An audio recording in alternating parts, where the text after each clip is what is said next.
ठिक छ। हेलो सुन न, कति डिस्टर्ब गरे क्या हजुरले। झन् भित्रैबाट फिल गरेर नि आज तिम्रो लागि मैले 2-4वटा लाइनहरू कम्पोज गरेको छु क्या, सुन्ने हो त? अब सुनाइसु न त, सुनिदिन्छु नि त। सुनिदिने? ओहो ल सुन पाउ न, एकदम मगो छ, सुन भन्दा नि अहिले त मलाई त चाँदी भए पनि एकदम खुसी हुन्छु कि। ल म भन्छु र। ओके।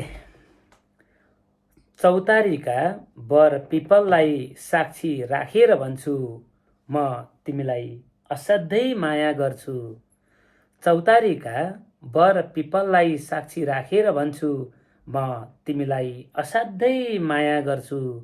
जुन घाम तारालाई भाकेर भन्छु, म तिमीलाई असाध्यै माया गर्छु।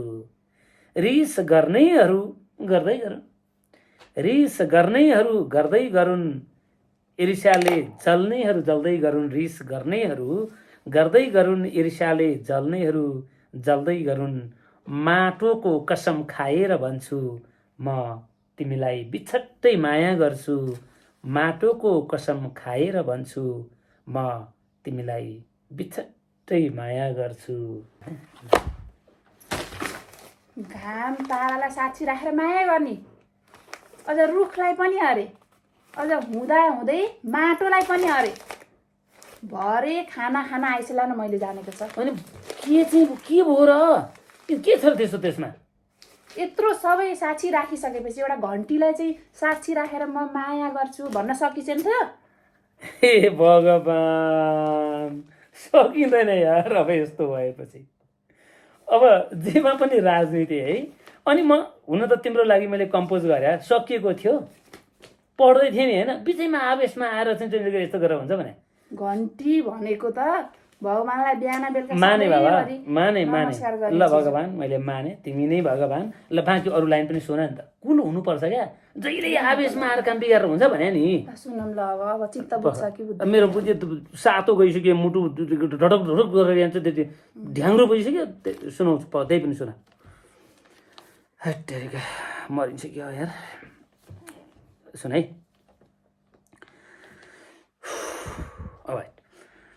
हे भगवान, नेपाल र नेपालीको रक्षा गर, तिम्रै छ भरोसा। हे भगवान, नेपाल र नेपालीको रक्षा गर, तिम्रै छ भरोसा। जोड जोडले घन्टी बजाएर भन्छु, म तिमीलाई धेरै धेरै माया गर्छु। जोड जोडले घन्टी बजाएर भन्छु, म तिमीलाई धेरै धेरै माया गर्छु। अब चित्त बुझ्यो? चित्त बुझ्यो।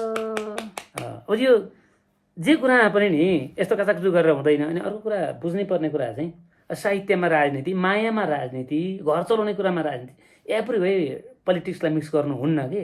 तिमी पड्क्या त्यो इरानमा त्यो अमेरिकाले हानेको थियो नि अस्ति मिसाइल, रुडुममा पड्का जस्तो बिचैमा पड्किन्छ। यस्तो भयो भने त कुरा बिग्रियो नि त। अब यो सुनेपछि त खुस भयो नि।